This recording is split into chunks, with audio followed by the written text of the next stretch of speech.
Bonjour, bonjour à tous. J'espère que vous allez bien. Bonjour tout le monde.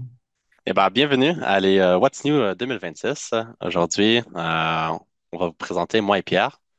Alors, pour info, moi c'est Jacob Bussière et mon collègue Pierre Versini. On est des experts techniques dans l'équipe CRE Eurowest d'Assaut Systèmes. Alors, on est plutôt des experts sur Cerdrix.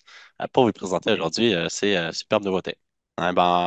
Premièrement, vous savez, chaque année, on essaie de vous montrer un différent cas client pour vous présenter les nouveautés. Cette année, on va parler avec le client Vermeer. Vous avez vu au début du webinaire, si vous étiez là les premières 5 minutes, une vidéo pour présenter un peu le client.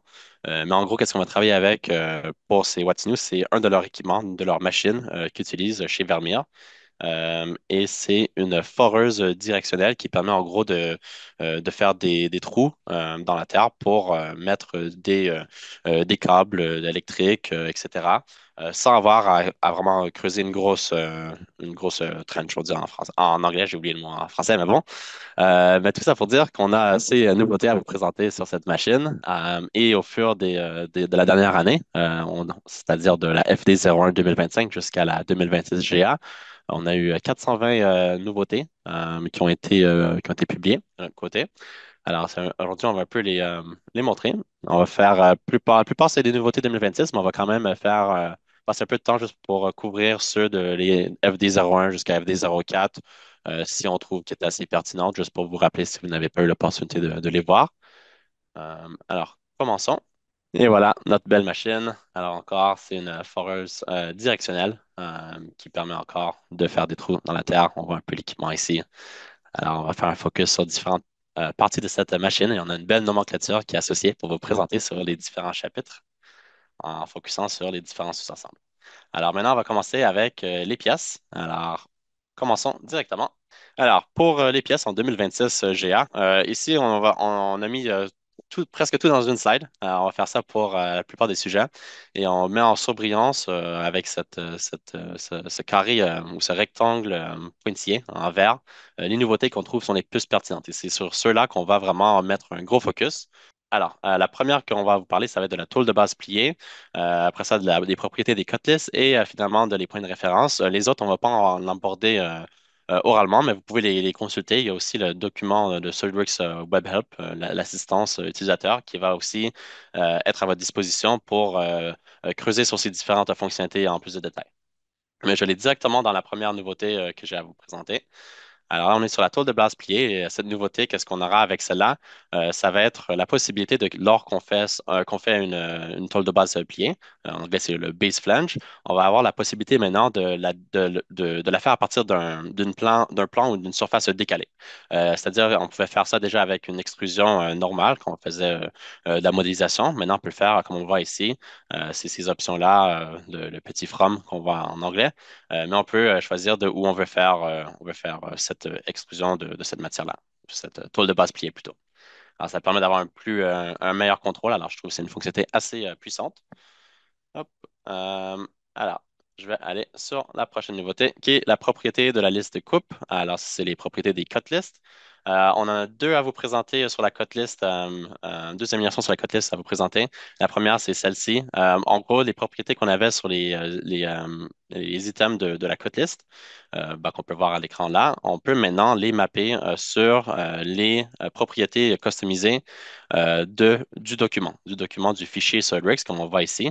Dans le on peut rajouter Cutlass Properties et venir les mapper directement dans la pièce. Ça nous permet derrière, si on a du PDM ou on a la 3D Experience Platform qui est associée avec, on peut mapper ces propriétés directement vers ces outils-là pour les extraire. Alors, c'est une nouveauté bien demandée de la plupart de nos clients et une nouveauté qu'on est très heureux à vous présenter. Le prochain, ça va être les points de référence. Alors, les points de référence, ça, c'est une nouveauté que moi, personnellement, j'apprécie énormément. On va maintenant avoir la possibilité dans une esquisse, de spécifier, ou même sans une esquisse, on peut le faire avec des références géométrie, des géométries de référence, venir créer un point qui va nous permettre de mettre exactement avec des coordonnées X, Y et Z où est-ce que le point se trouve. Et c'est ça qu'on voit là. et ça va nous permettre après de venir créer des éléments par-dessus qui vont nous permettre, par exemple, de faire un peu de routage, comme on le voit ici avec cet exemple. Mais ouais. Maintenant, on va regarder un peu en arrière. Alors, l'année passée, c'était sur la machine Proteus, qui était une machine pour les athlètes de s'entraîner et pour mesurer des captures de leur santé, etc., de leur biomécanisme. Je sais pas trop, mais en gros, ça permettait à les athlètes de voir des données qui pourraient leur aider à améliorer leur performance. Et sur cela, on avait vu dans la FD01, notamment une belle nouveauté que je souhaitais vous représenter encore, c'était la création simplifiée de les dessins et modèles. Et par ça, je veux dire qu'on pouvait, lorsqu'on faisait une nouvelle pièce, et c'est ça qu'on va voir à partir de la 3D expérience, ça pouvait directement mettre les attributs avant de même commencer à faire la modélisation. C'est-à-dire qu'ici, on peut commencer à mettre une description, on peut choisir est-ce que cet objet doit être fabriqué ou acheté, c'est quoi le niveau de détaillage qu'il y aura sur le matériau. Vraiment mapper tous les attributs qu'on a choisis et après les avoir remontés une fois que c'est fini. Ça, c'est une nouveauté qui était bien demandée également.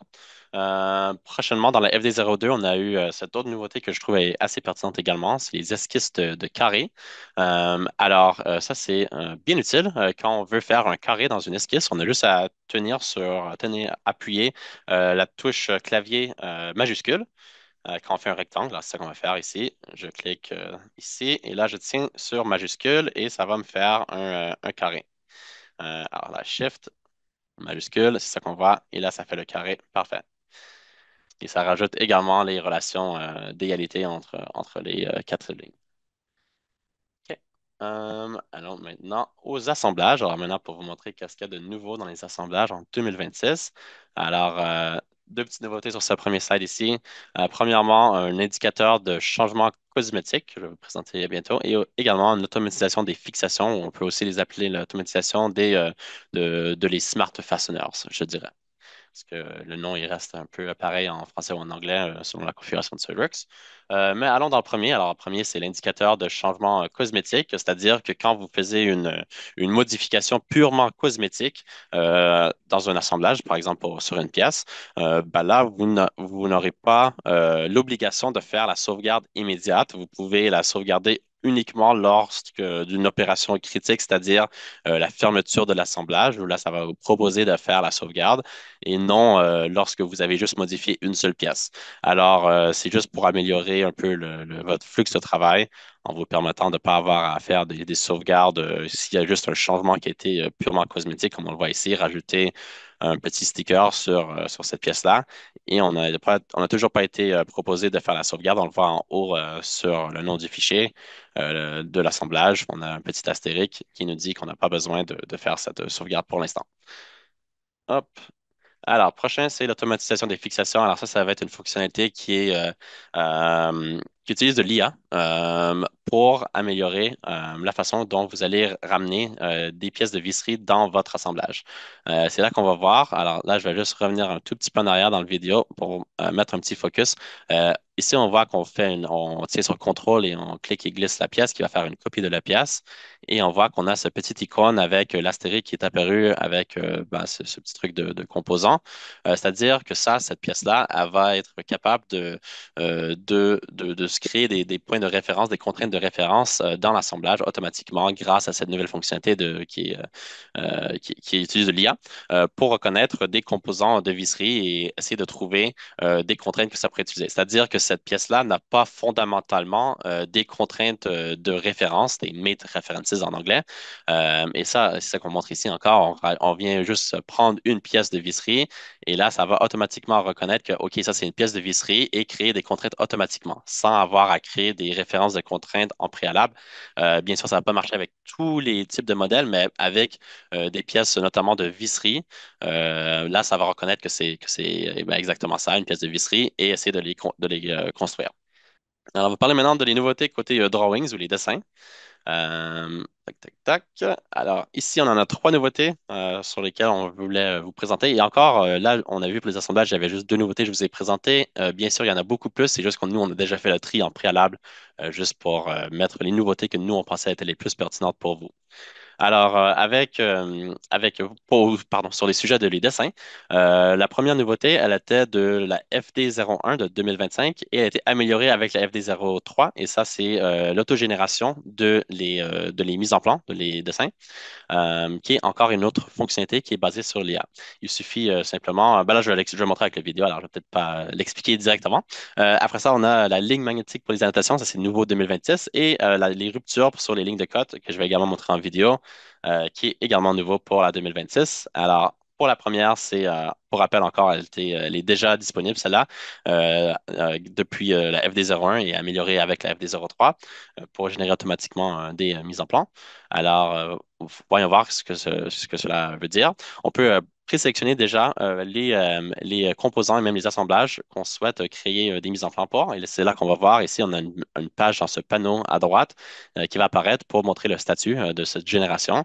Et ça va, grâce à l'IA, automatiquement venir pré-créer et pré-populer des informations dans votre mise en plan selon ces pièces-là.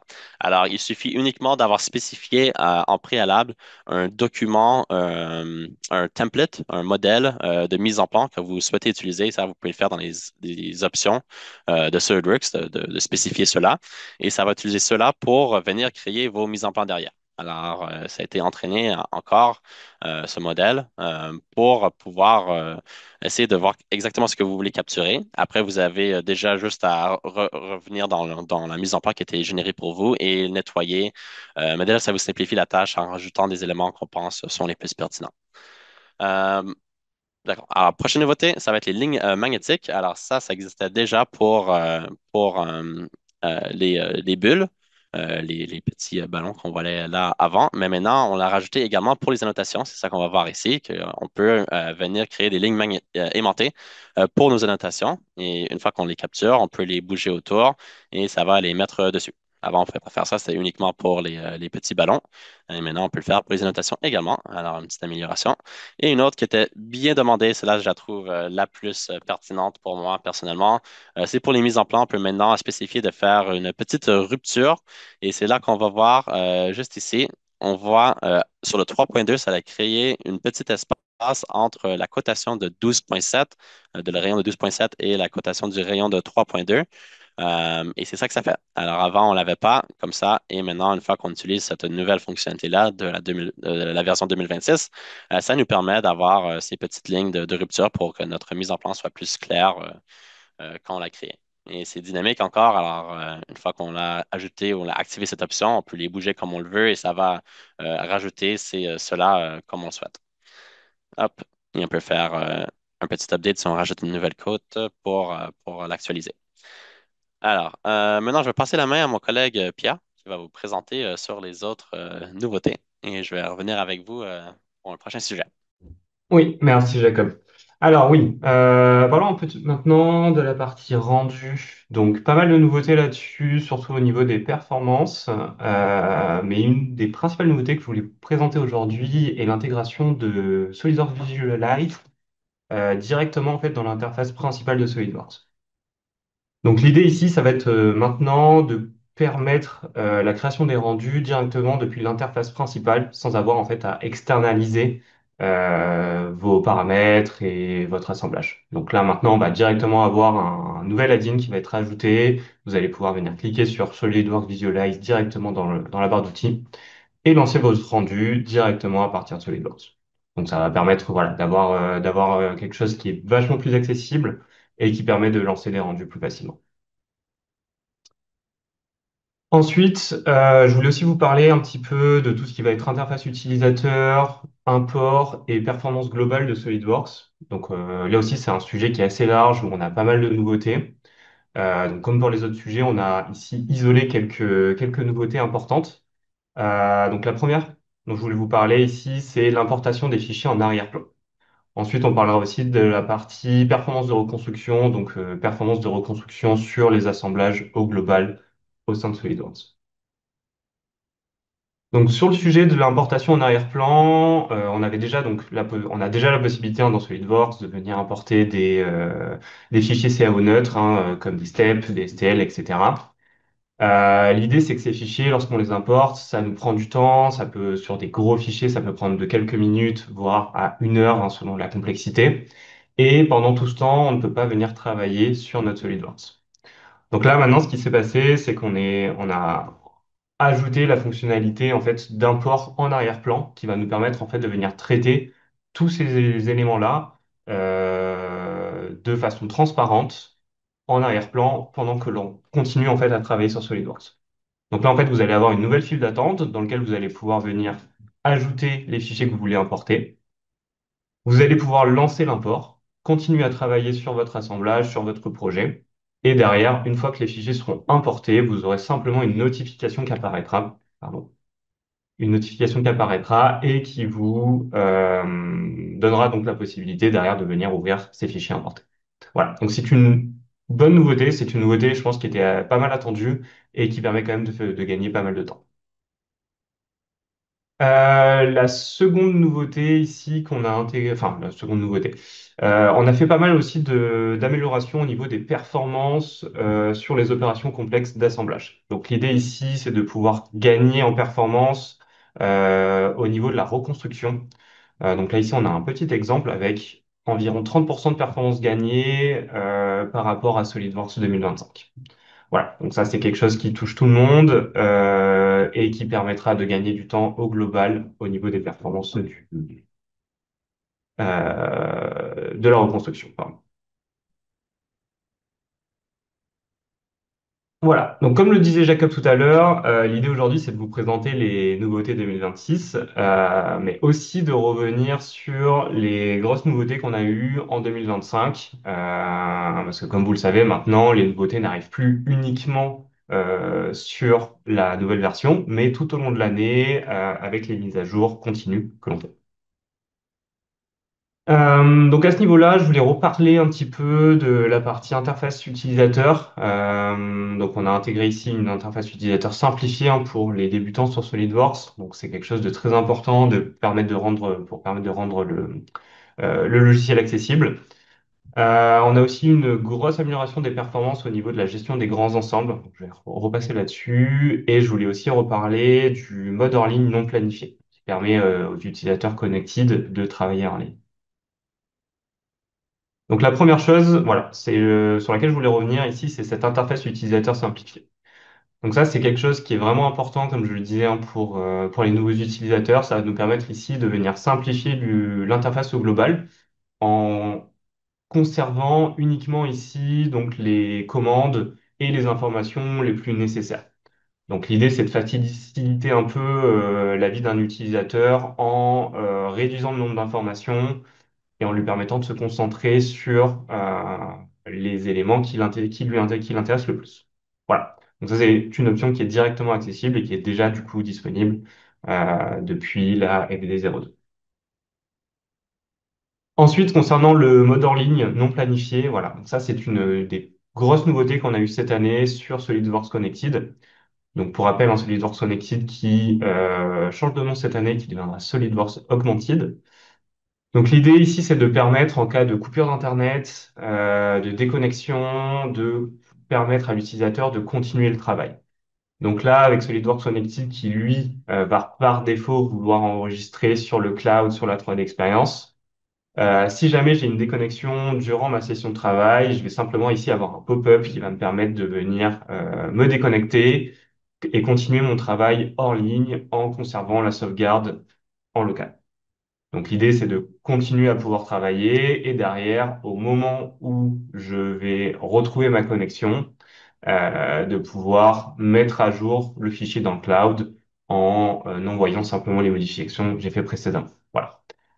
Donc ça nous permet vraiment voilà, d'éviter toute déconnexion intempestive, toute perte de travail et de permettre aux utilisateurs connectés de continuer même en ligne.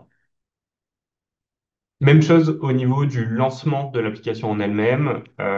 Si jamais vous voulez travailler hors ligne avec un SolidWorks Connected, même si SolidWorks Connected n'est pas lancé, vous pouvez directement le lancer en mode hors ligne et il vous permettra en fait de continuer à travailler en mode hors ligne pendant 30 jours. Donc là, vous aurez aussi en bas de l'écran un indicateur qui vous donnera à tout moment l'information sur le nombre de jours qu'il vous reste pour travailler en ligne. Voilà. Donc, encore une bonne nouveauté ici pour les utilisateurs connected qui va leur permettre de venir travailler même en ligne, au besoin. Enfin, je voulais revenir ici sur la partie performance des grands ensembles.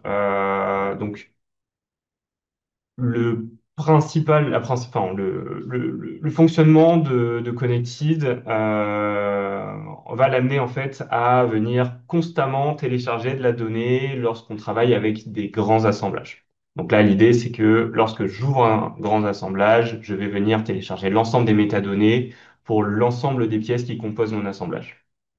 Donc depuis 2025, on a ajouté ici une nouvelle option qui va permettre en fait de venir réduire cette charge sur la connexion Internet, sur l'ordinateur, en permettant à SolidWorks Connected en fait de venir charger uniquement les métadonnées en fait du premier niveau de mon assemblage.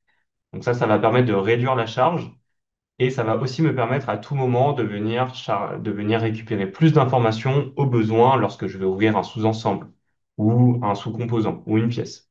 Donc là, l'idée, c'est vraiment de venir charger uniquement ce qui est le plus utile ici à ma visualisation et à mon travail, et d'éviter en fait de la charge inutile et une réduction de performance. Voilà pour cette partie UI et import. Je vais maintenant passer du coup à la partie collaboration, qui est aussi un autre gros sujet. Donc là, pas mal de nouveautés. Et comme pour les autres éléments, je vais vous présenter ici quelques nouveautés choisies avec enfin, quelques nouveautés qu'on a choisies parmi le lot de nouveautés. Donc, la première chose que je voulais vous présenter, c'est le filtrage partiel, donc l'ouverture partielle qui va nous permettre en fait de venir, pareil, gagner en performance en réduisant en fait le nombre d'éléments qu'on vient charger dans SolidWorks. Donc là, l'idée, c'est de permettre à un utilisateur d'éviter en fait de venir à chaque fois charger le projet complet, l'assemblage complet dans la session SolidWorks. Donc, lorsque je travaille, c'est assez rare que j'ai besoin d'avoir ma machine complète dans ma session SolidWorks. Donc là, l'idée, c'est grâce à ces nouveaux filtres, on va pouvoir en fait venir uniquement ouvrir des sélections, des sous-composants, des sous-assemblages qui ont été en fait filtrés depuis l'interface web directement dans l'interface SolidWorks. Donc là, on se retrouve ici dans notre interface web, donc dans la plateforme Tron Experience. Et l'idée ici, c'est d'utiliser la puissance et la performance en fait du visualisateur web qui va lui nous permettre de faire déjà des présélections et des préfiltres directement depuis le web. Et en fait, ces pré-filtres, je vais pouvoir venir les sauvegarder et les utilisateurs derrière vont pouvoir venir en fait simplement ouvrir le filtre qui va nous permettre ici d'ouvrir simplement une sélection de composants, une sélection volumique de notre élément, pour éviter en fait d'avoir à chaque fois à passer par l'assemblage complet pour pouvoir venir travailler uniquement sur une partie de mon projet. Voilà, donc ça c'est vraiment quelque chose qui fonctionne bien et qui fait gagner pas mal de performance à ce niveau-là. En plus de ça, enfin, en plus du filtre de sélection simple, on va avoir tout un tas de filtres qui qui vont être mis à disposition. Donc, on va avoir notamment, comme je le disais, des filtres volumiques qui permettent d'avoir simplement une sélection volumique autour d'une sélection d'objets. Donc là, ça évite en fait de faire une sélection à la main. On vient juste créer un volume et derrière, le logiciel va nous ouvrir simplement toutes les pièces qui sont à l'intérieur de ce volume. On va derrière aussi pouvoir ajouter des filtres par rapport à des états de maturité ou à des éléments vraiment spécifiques. Donc là, l'idée, voilà, c'est vraiment de pouvoir permettre cette sélection rapide et derrière l'ouverture des éléments dans SolidWorks. Pour continuer sur la partie collaboration, la nouveauté que je voulais vous présenter ensuite, ça va être un peu un sujet IA, donc c'est Aura. Aura qui va être un peu notre nouvel agent intégré. Donc c'est vraiment dans ce qui se fait actuellement. L'idée c'est de pouvoir en fait avoir un assistant intégré directement dans SolidWorks et dans la 3D Experience qui va nous permettre d'utiliser le langage naturel pour récupérer des informations. Donc on a vraiment deux cas de figure ici qui sont intéressants. Le premier, ça va être en la partie swimmer. Donc Swimmer, hein, pour rappel, c'est vraiment l'espace communautaire qui vous permet en fait de venir détailler, remonter de l'information sur votre projet. Et l'idée ici, c'est que Aura va vous permettre de venir, par exemple, faire des résumés de posts, faire des résumés de dossiers de spécification de façon très simple directement à partir d'un interface Swimmer. La deuxième grosse nouveauté, ça va être ici l'intégration à SolidWorks. L'idée, en fait, c'est que lorsque vous avez une question, au lieu d'aller consulter donc l'aide à l'utilisateur, au lieu d'aller consulter Google, l'idée ici, c'est de venir directement poser la question à Aura, qui lui aura déjà accès à l'ensemble de vos communautés, à l'ensemble des informations utilisateurs et lui va directement en fait venir vous répondre en vous donnant les marches à suivre sur des fonctionnalités, sur l'utilisation de commandes, etc. Donc c'est vraiment ici, on l'a vraiment mis en tant qu'assistant personnel euh, pour vous aider en fait dans la vie de tous les jours lorsque vous avez une question spécifique sur SolidWorks. Et l'idée c'est d'avoir tout ça intégré à une seule et même interface sans avoir à passer par d'autres outils externes. Voilà pour cette partie aura. Ensuite, je voulais aussi vous parler de l'intégration maintenant des cutlists. Donc Jacob en a déjà un petit peu parlé, mais la partie sur laquelle je voulais revenir, c'est l'intégration maintenant des cutlists à la 3D Experience. Donc l'idée ici, ça va être de pouvoir, au besoin, faire remonter les composants de votre liste de coupe, donc que ce soit des composants soudés, des tôles pliées, etc., directement au niveau de la 3D Experience. Donc c'est quelque chose qui nous manquait jusque-là. Maintenant, on a la possibilité de venir publier ces éléments et de récupérer donc les informations au niveau de la 3D Experience.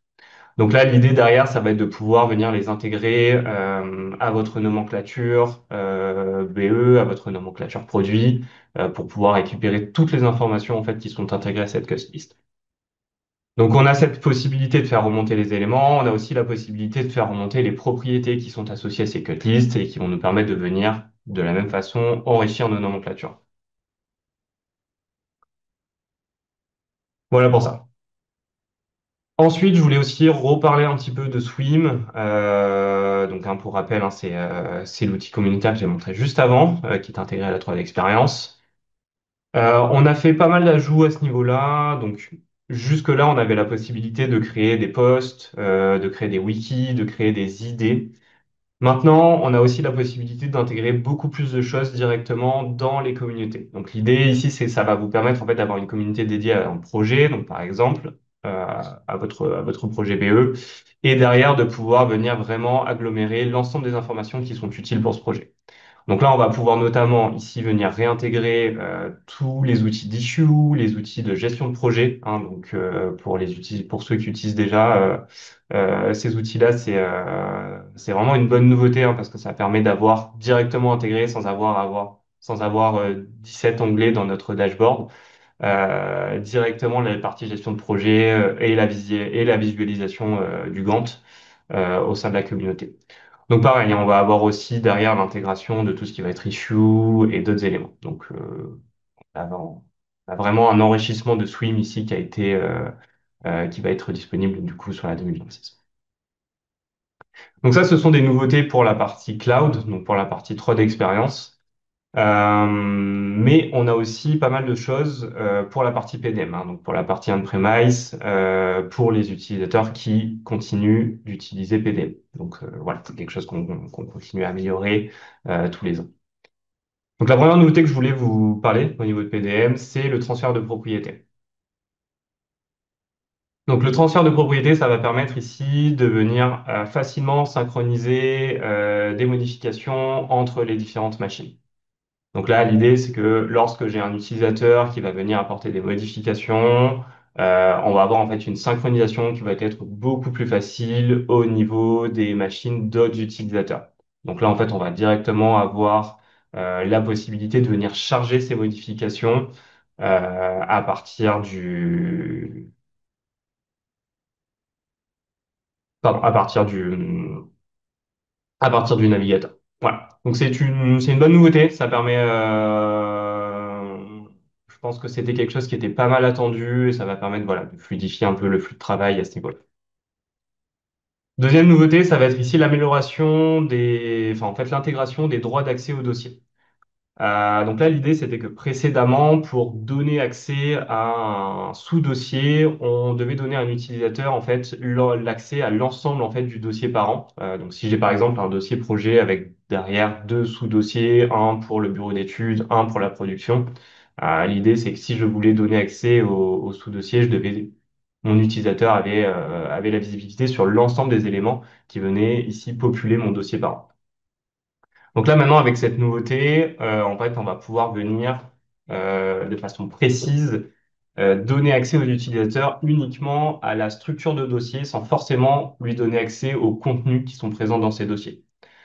Donc là, par exemple, si jamais je veux donner ici accès à un utilisateur spécifique l'accès au dossier manufacturing, je vais pouvoir lui donner accès uniquement à la structure de dossier sans lui donner accès en fait à tous les éléments, au PDF, aux éléments CAO qui sont présents dans les dossiers parents. Donc là, lui va pouvoir venir naviguer dans ses sous-dossiers, voir les éléments qui sont présents dans le dossier auquel il a accès, sans avoir en fait la visibilité sur les éléments qui sont présents dans les autres dossiers et qui ne l'intéressent pas.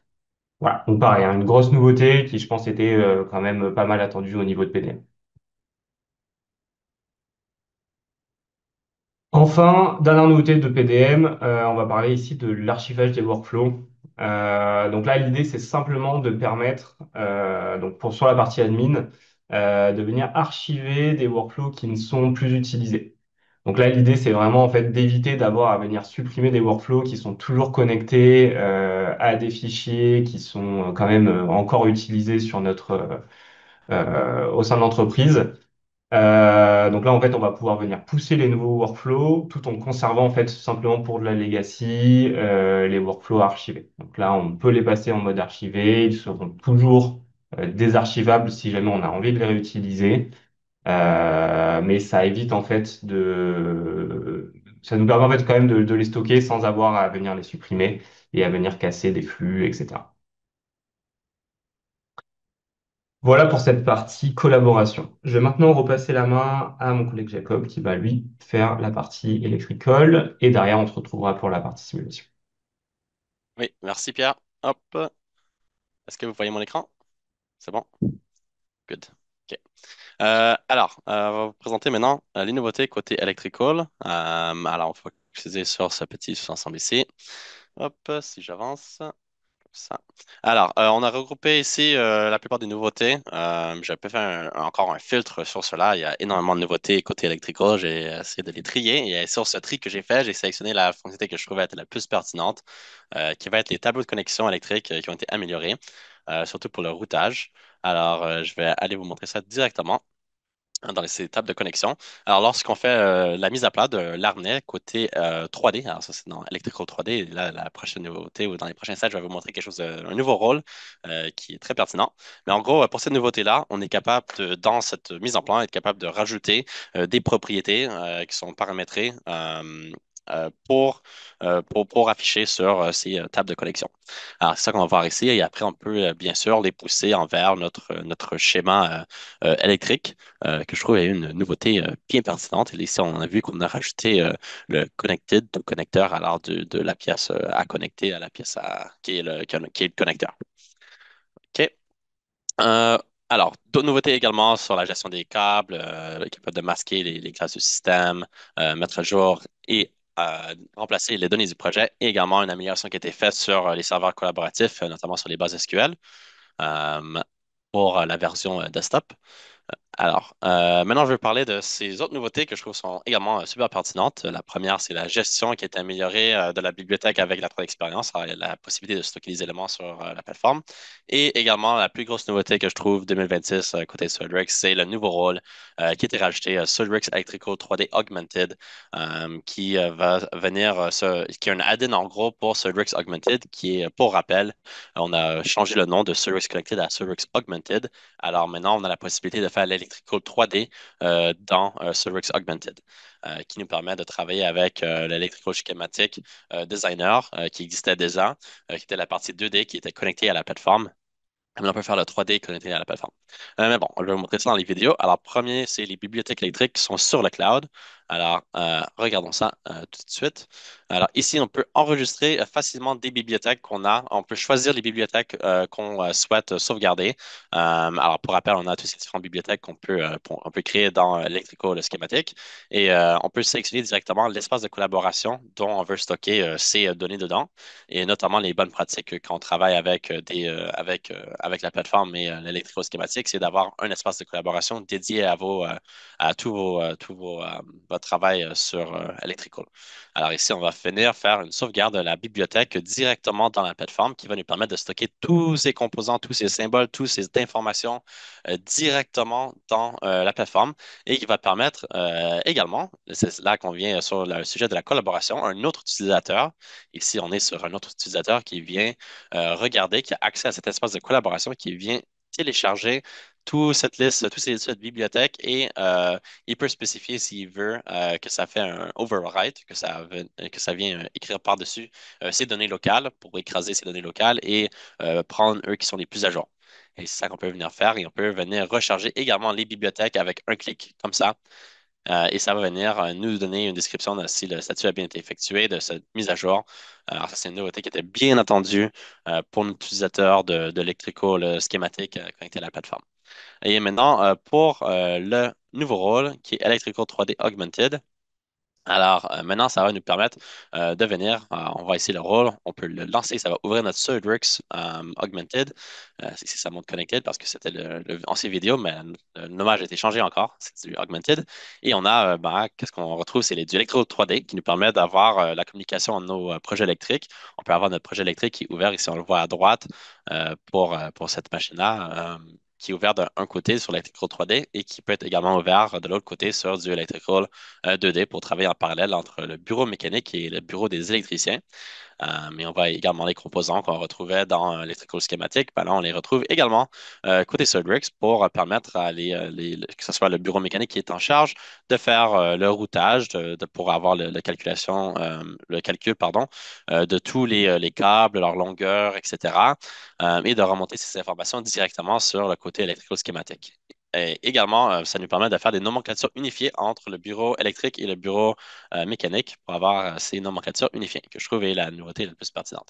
Et là, je vais repasser la main à mon collègue Pierre pour vous présenter Simulation. Oui, merci Jacob. Alors, normalement, voilà, l'écran devrait être partagé. Ok, donc pour la partie simulation, donc qui sera notre dernière partie aujourd'hui, donc pareil, hein, beaucoup de nouveautés. Je vais en détailler quelques-unes. Donc notamment ici, il y aura deux nouveautés sur la partie SolidWorks simulation et derrière, il y en aura encore une sur la partie SolidWorks plastique. Donc pour la partie simulation, la première nouveauté, ça va être l'ajout d'un nouveau type de déplacement, ici, qui sont les déplacements angulaires. Donc là, en fait, vous allez pouvoir maintenant venir plotter ce type de déplacement de façon très précise, donc à la fois avec des résultats qui sortent en degrés ou en radians sur l'ensemble des axes disponibles. Donc voilà, nouvelle possibilité à ce niveau-là. Derrière, on a aussi une nouveauté sur la partie flambage. Donc là, l'idée, c'est de maintenant pouvoir filtrer de façon automatique les résultats négatifs, donc de pouvoir les ressortir en fait de façon automatique pour éviter en fait de les avoir dans nos résultats. L'idée, c'est de pouvoir avoir des résultats un petit peu moins pollués lorsqu'on n'a pas envie ici d'avoir ces facteurs-là.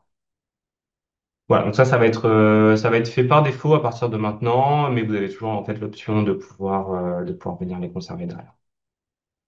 Voilà. Donc ici, on a un exemple avec uniquement nos résultats positifs. La dernière nouveauté ici va concerner donc SolidWorks Plastic. On a maintenant en fait la possibilité de venir afficher en fait les volumes non remplis. Donc là maintenant, lorsqu'on lance la simulation plastique, l'un des premiers résultats qui va apparaître, ça va être ici ces volumes non remplis. Donc l'idée c'est de pouvoir ici récupérer ces informations et identifier donc des problèmes de pression, des problèmes de volume, etc. Et de retrouver en fait les zones où donc notre remplissage n'est pas complet. voilà, donc pas mal de nouveautés hein, c'est niveau simulation. Donc comme toujours, hein, c'est quand même quelque chose qui avance pas mal. Et ça nous amène ici à la fin des nouveautés pour 2026. On a fait un bon tour et je vais maintenant du coup repasser la main à Jacob pour la note finale et notamment le Q&A. Merci encore pour votre participation. Merci à Et, tous. ouais, et pour en savoir plus, vous pouvez aller sur surx.com/fr. Et bah, j'espère de vous revoir pour les prochaines nouveautés, que ce soit la 2026 FD01 jusqu'à FD04 et 2027 sinon. Mais merci à tous pour avoir participé et bonne journée.